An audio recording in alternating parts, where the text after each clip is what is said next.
BNP একটা অকৃতজ্ঞ দল। ডক্টর ইউনূস উনি যখন বিদায় নিল, বিএনপিকে এত সুযোগ সুবিধা দিল এবং বিএনপি গণ অভ্যুত্থানের পরে সবগুলা মানুষ জেলে ছিল।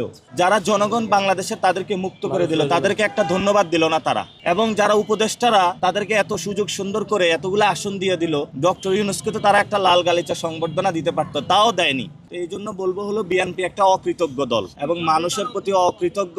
এবং যদি এই ধরনের অকৃতজ্ঞ হয়ে বাংলার মাটিতে তাদের লড়াই তারা চালিয়ে যায়, তাহলে বাংলাদেশের মানুষ তাদেরকে একদিন ছুঁড়ে ফেলে দিবে। একজন মন্ত্রী বলেছে যে ইনকিলাব শব্দ নিয়ে আপত্তি তুলেছেন ওনারা। আমরা বলবো যে ইনকিলাব, ইনসাফ, আজাদি, এই সকল যে শব্দ রয়েছে, এই সকল শব্দ আমাদের জীবনের অবিচ্ছেদ্য অংশ। কারণ এই শব্দগুলোর মাঝেই আমরা ভারতীয় আধিপত্যবাদের বিরুদ্ধে এই শব্দগুলা দিয়ে দাঁড়াই। এই শব্দগুলোর মাধ্যমেই যারা আমাদেরকে চাঁদাবাজি, সন্ত্রাসী এবং দুর্নীতির মাধ্যমে বাংলাদেশে অত্যাচার করতে চায়, আমরা এই শব্দগুলা বলেই তাদের অত্যাচার বিরুদ্ধে দাঁড়াই ইনশাআল্লাহ।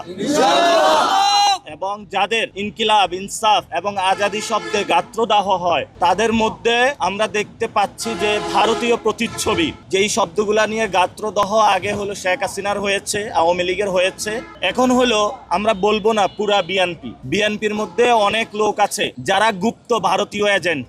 এদের হলো ইনকিলাব, ইনসাফ, আজাদি শব্দে চুলকানি শুরু হয় যে আমরা ঢাকা আটে একটা ইনসাফের রাজত্ব কায়েম করতে চাই। তো ফলত ওরা আজকে বলছে যে ইনকিলাব মঞ্চ কি? ইনকিলাব মঞ্চ হলো সেই জিনিস, যেই জিনিস আপনাদের চাঁদাবাজি, সন্ত্রাস, দুর্নীতির যে মসনদ আছে সেটাতে হলো আগুন ধরিয়ে দিয়েছে। সেই জন্য আমরা আমাদের লড়াই চালিয়ে যাব ইনশাআল্লাহ।